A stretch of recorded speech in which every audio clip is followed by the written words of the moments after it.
পদ ময়রা অবাক হয়ে ভ্যাবলার মুখের দিকে তাকিয়ে রইল। তার গম্ভীর মুখে একটা খুব সুন্দর হাসি ফুটে উঠল।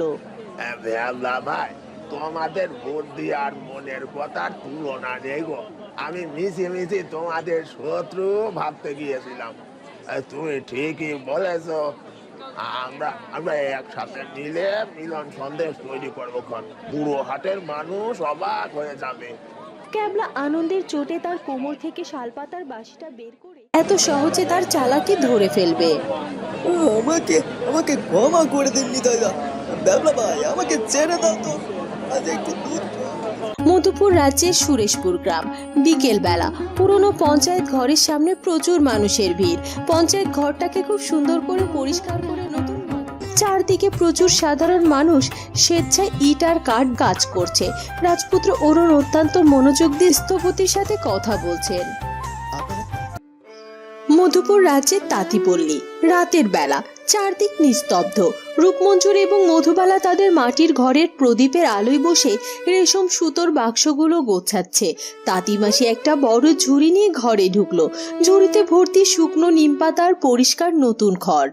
এই নে রূপমঞ্জুরি, তোরা যেমন বলেছিলি আমি একদম শুকনো নিম পাতার নতুন খড় জোগাড় করে এনেছি। জেসমিন তোদের এই পরামর্শ শুনে ভীষণ খুশি হয়েছে। মাসি, তুমি খুব ভালো কাজ করেছো। বর্ষা আসতে আর বেশি দেরি নেই। বাতাসে এখন থেকে একটু স্যাঁতসেঁতে ভাব শুরু হয়ে গেছে। এই দামি রেশম সুতোগুলোকে এখন থেকেই না বাঁচালে সব সুতোয় ছাতা পড়ে নষ্ট হয়ে যাবে। চারুলতা আর জেসমিন আমাদের এত ভরসা করে এই দামি সুতোর কাজ দিয়েছে, আমরা কোনোভাবেই রাজকোষের এতটুকু ক্ষতি হতে দেব না। ঠিক বলেছিস রূপমঞ্জুরি। একসময় রত্নগরের রাজপ্রাসাদে বসে আমরা রাজকোষ থেকে শুধু মোহর চুরি করার আর সাধারণ মানুষের ঠকানোর ফন্দি করতাম, আর আজ রাজকোষের একটা সাধারণ সুতো বাঁচাতে পেরে আমাদের যে কি শান্তি লাগছে তা কাউকে বলে বোঝাতে পারবো না। তোদের এই বদল দেখে ওপরওয়ালাও নিশ্চয়ই খুশি হচ্ছেন রে। আমি তোদের কাজে কোনো বাধা দেব না। তোরা সাবধানে বাক্সগুলো গুছিয়ে রাখ। আমি কাল সকালে তোদের জন্য নতুন রেশম সুতোর পুঁটলি এনে দেব। তুমি একদম চিন্তা করো না মাসি। আমরা প্রতিটি বাক্সের নিচে আগে খড় বিছিয়ে তারপর নিম পাতা দেব, আর তারপর সুতোগুলো রাখবো। পোকা বা স্যাঁতসেঁতে হাওয়া সুতোর কোনো ক্ষতি করতে পারবে না। তাঁতিমাসি হাসি মুখে সেখান থেকে চলে গেল। রূপমঞ্জুরি আর মধুবালা পরম যত্নে রেশম সুতোর সংরক্ষণের কাজে ডুবে গেল। তাদের এই নিঃস্বার্থ কাজ মাটির ঘরটাকে যেন রাজপ্রাসাদের থেকেও বেশি দামি করে তুলল। পরদিন সকাল। মধুপুর রাজ্যের রাজপ্রাসাদ। চারুলতার কক্ষ। চারুলতা জানালার পাশে বসে সকালের রোদ পোহাচ্ছে। জেসমিন এবং সেনাপতি খুব উৎসাহ নিয়ে সেই ঘরে প্রবেশ করলো। চারু দিদি, আমি আর জেসমিন বাবা যে প্রস্তাবটা দিয়েছেন সেটা নিয়ে অনেক আলোচনা করেছি। সুরেশপুর গ্রামের বিদ্যাপীঠের শাখা খোলার এই প্রস্তাবটা আমাদের কোনোভাবেই ফেলে রাখা উচিত নয়। এতে ফেলে রাখার তো কোনো প্রশ্নই আসে না রাজেশ। মোরুল কাকা একদম সঠিক সময়ে একটা অত্যন্ত দরকারি প্রস্তাব দিয়েছে।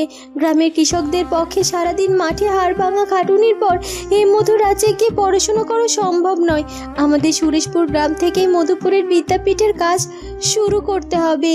দিদি, আমি আজই রাজকোষ থেকে নির্দেশ দিয়ে দিচ্ছি সুরেশপুরের ওই পুরনো পঞ্চায়েত ঘরের ছাদ মেরামত করা, বসার জন্য পরিষ্কার মাদুর আর রাতের বেলায় পড়াশোনা করার জন্য পর্যাপ্ত তেলের প্রদীপের ব্যবস্থা আমি করেই ফেলবো।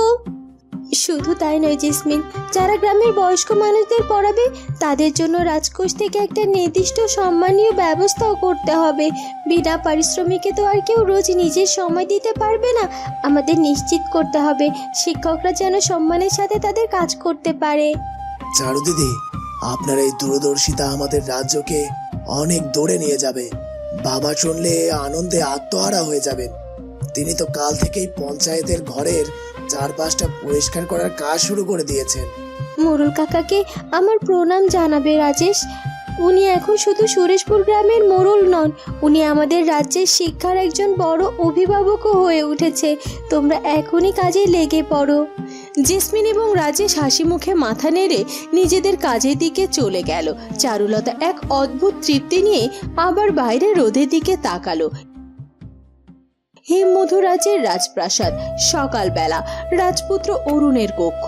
রাজপুত্র অরুণ বসে চারুলতার জন্য একটা চিঠি লিখছে। তার মুখে একটা স্নিগ্ধ হাসি। রাজপুত্র অরুণ মনে মনে চিঠির কথাগুলো আওড়ালেন। রাজপুত্র অরুণ তা একজন বিশ্বস্ত দূতের হাতে তুলে দিল। দূত চিঠি নিয়ে বাতাসের বেগে মধুপুরের দিকে ছুটে গেল। হেমমধু রাজ্যের পূর্ব দিকের প্রান্তর। সকালের মিঠে রোদ বিশাল বটগাছের পাতায় পড়ে চিকচিক করছে। রাজপুত্র অরুণ এবং যোগু মোড়ল বিদ্যাপীঠের কাজ পরিদর্শনে এসেছে। চারদিকে প্রচুর সাধারণ মানুষ স্বেচ্ছায় ইট আর কাঠ কাজ করছে। রাজপুত্র অরুণ অত্যন্ত মনোযোগ দিয়ে স্থপতির সাথে কথা বলছেন। আপনারা কাজ খুব দ্রুত এগিয়ে নিয়ে যাচ্ছেন দেখে আমাদের খুব ভালো লাগছে। বটগাছের চারপাশটা যেভাবে বাধাই করা হয়েছে তাতে বয়স্ক মানুষদের বসতে খুব সুবিধা হবে, কিন্তু আমার মাথায় আজ সকাল থেকে একটা অন্য চিন্তা ঘুরপাক খাচ্ছে। অন্য চিন্তা?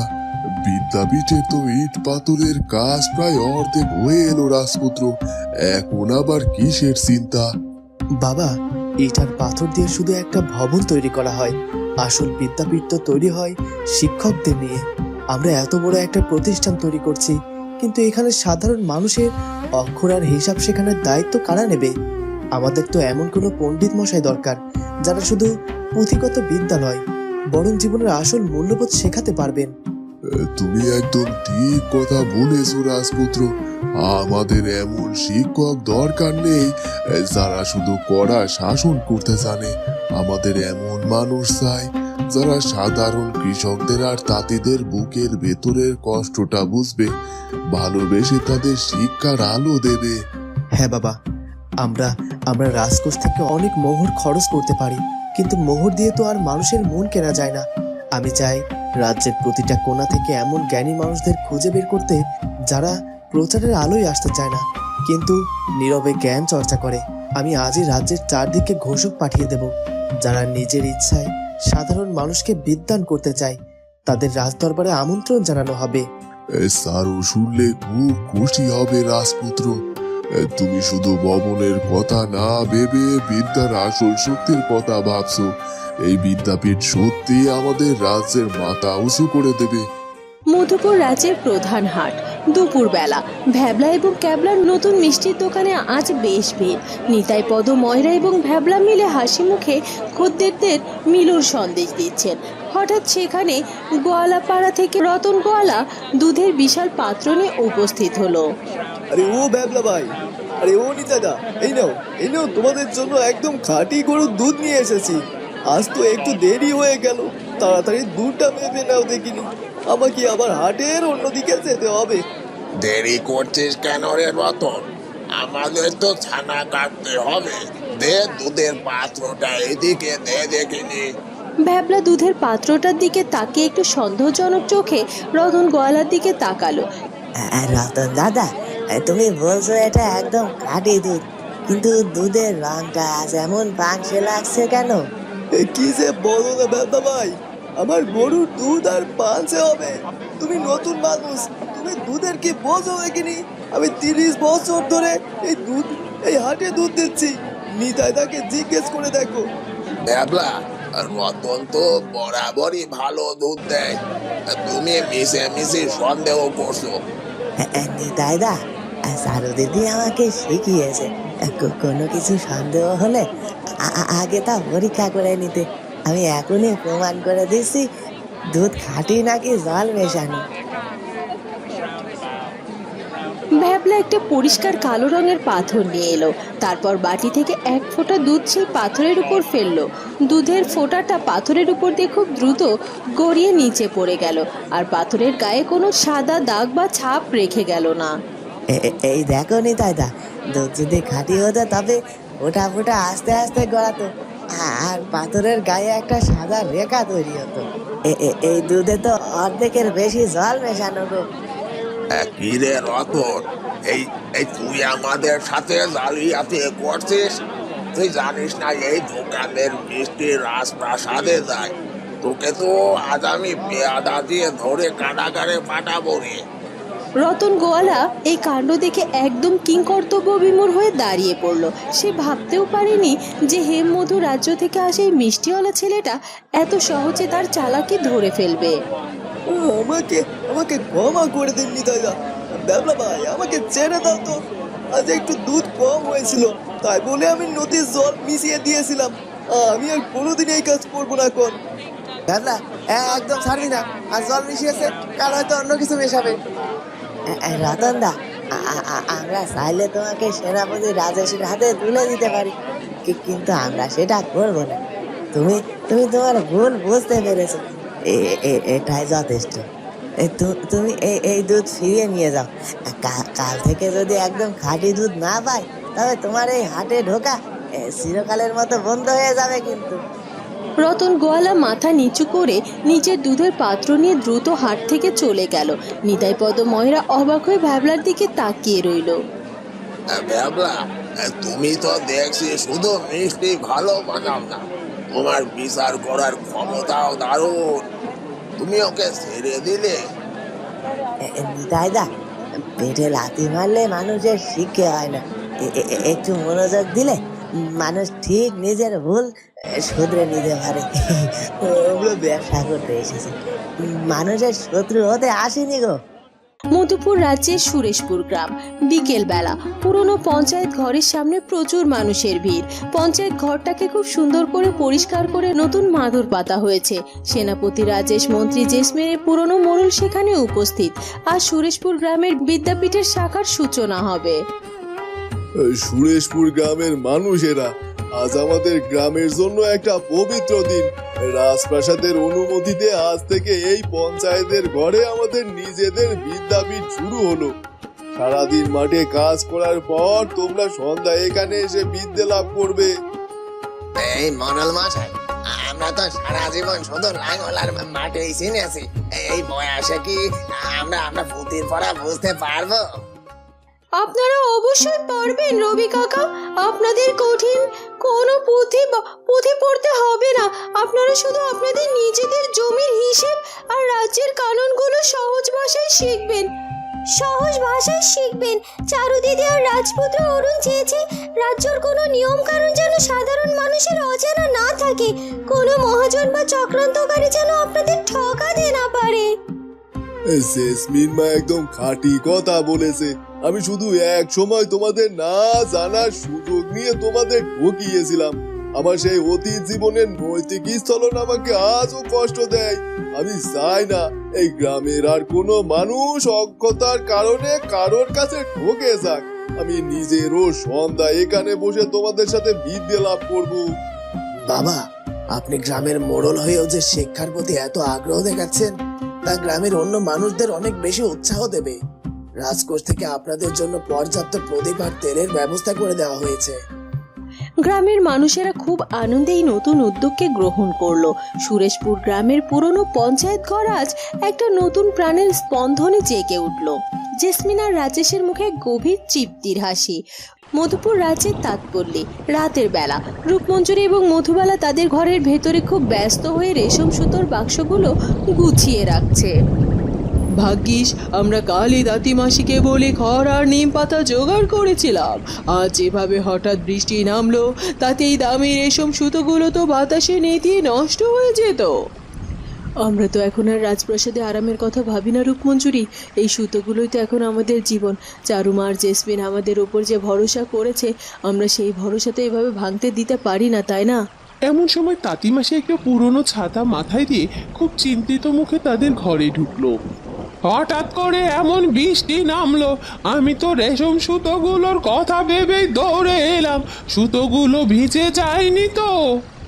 তুমি একদম চিন্তা করো না মাসি, আমরা বৃষ্টির প্রথম ফোঁটা পড়ার আগেই সব সুতোগুলো বাক্সের ভেতরে নিম পাতার খড় দিয়ে সুরক্ষিত করে ফেলেছি। এক ফোঁটা জল বা হাওয়া বাক্সের ভেতরে যেতে পারবে না। কাতিমাসি বাক্সগুলোর দিকে তাকিয়ে একটা বড় স্বস্তির নিঃশ্বাস ফেললো। তোদের এই দায়িত্ব বোধ দেখে আমি সত্যি বড্ড অবাক হচ্ছি। তোরা এখন এই তাঁতিপল্লীর সবচেয়ে বিশ্বস্ত কর্মী হয়ে উঠেছিস। আমি কাল সকালে জেসমিনকে গিয়ে তোদের এই কাজের কথা জানাবো। জেসমিনকে বলার কোনো দরকার নেই মাসি, আমরা আমাদের কাজ করেছি মাত্র। মাসি জানো, এক সময় যখন আমি রত্নকরের সিংহাসনে বসতাম তখন সেই জীবনটাকে আমার খুব দামি মনে হতো, কিন্তু আজ বুঝতে পারছি আমাদের সেই অতীত জীবনটা ছিল শুধু একটা প্রহসন। অন্যের ক্ষতি করে আর মৃত্যে অহংকার নিয়ে বেঁচে থাকা কোনো মানুষের জীবন হতে পারে না। আজ এই মাটির ঘরে বসে বৃষ্টির শব্দ শুনতে শুনতে আমার মনে হচ্ছে আমি যেন নতুন করে জন্মেছি। রূপমঞ্জরি একদম আমার মনের কথাটাই বলেছে মাসি। আমাদের আর কোনো মোহ নেই, আমরা শুধু এই রেশম সুতোর কাজ করে বাকি জীবনটা কাটিয়ে দেব। তাতে মাসি কোনো কথা না বলে স্নিগ্ধ চোখে তাদের দুজনের দিকে তাকিয়ে রইল। অনুশোচনা যে মানুষটাকে কতটা খাঁটি মানুষ করে তুলতে পারে তা আজ এই মাটির ঘরেই প্রমাণ হয়ে গেল। মধুপুর রাজ্যের রাজপ্রাসাদ, রাতের বেলা, চারুলতার কক্ষ। জানালার বাইরে বৃষ্টির শব্দ শোনা যাচ্ছে। চারুলতার হাতে রাজপুত্র অরুণের পাঠানো একটা চিঠি। চারুলতা চিঠিটা পড়ে হাসি মুখে, রাজপুত্র অরুণ, আপনার চিঠি পেয়ে আজ আমার মনটা এই বৃষ্টির মতো স্নিগ্ধ হয়ে গেল। আপনি বিদ্যাপীঠের জন্য ওই বটগাছটা না কেটে যে মহানুভবতা দেখিয়েছেন তা আমাদের রাজ্যের সাধারণ মানুষের মনে চিরকাল গেঁথে থাকবে। আপনি ঠিকই বলেছেন, ইট আর পাথরের ভবনের চেয়ে মানুষের আবেগ অনেক বড়। আমি জানি আপনি এখন বিদ্যাপীঠের শিক্ষকদের খোঁজার জন্য চারদিকে ঘোষক পাঠিয়েছেন। আমাদের এমন শিক্ষকই দরকার যারা আমাদের সাধারণ মানুষদের শুধু বইয়ের পড়া নয় বরং জীবনের আসল মানে বোঝাবে। আর সুরেশপুর গ্রামেও আমাদের বিদ্যাপীঠের শাখার কাজ শুরু হলো রাজপুত্র। জেসমিন আর রাজেশ নিজে দাঁড়িয়ে থেকে সব ব্যবস্থা করছে। মোড়ল কাকা সাধারণ কৃষকদের সাথে বসে বিদ্যালাভ করার কথা দিয়েছে। আমাদের রাজ্যের প্রতিটি কোণা এখন শিক্ষার আলোয় আলোকিত হতে শুরু করেছে। ভ্যাবলা আর ক্যাবলা হাতে নিজেদের সততার বুদ্ধি দিয়ে সবার মন জয় করে নিয়েছে। আপনি শুধু নিজের শরীরের যত্ন নেবেন রাজপুত্র। আমি জানি আপনি রাজ্যের সব কাজ গুছিয়ে খুব তাড়াতাড়ি আমার কাছে আসবেন। এই বৃষ্টির রাতে আমি শুধুমাত্র আপনার কথা ভেবেই সময় পার করছি। আমাদের নতুন অতিথি হয়তো এই শান্তির রাজ্যে গল্প শোনার জন্যই অধীর আগ্রহে অপেক্ষা করছেন। বাইরের ঝিরঝিরে বৃষ্টির শব্দ আর রাজপ্রাসাদের ভেতরের এই গভীর প্রশান্তি গল্পটিকে এক অত্যন্ত স্নিগ্ধ এবং সুন্দর ভবিষ্যতের দিকে এগিয়ে নিয়ে চলল। বন্ধুরা, এরপর কি হবে সেটা জানবো আমরা চারুলতা গল্পের পরবর্তী পর্বে। আর আমাদের আজকের পর্বটি ভালো লাগলে অবশ্যই আমাদের চ্যানেলটিকে সাবস্ক্রাইব করে দিও। দেখা হবে নতুন পর্বে। ধন্যবাদ।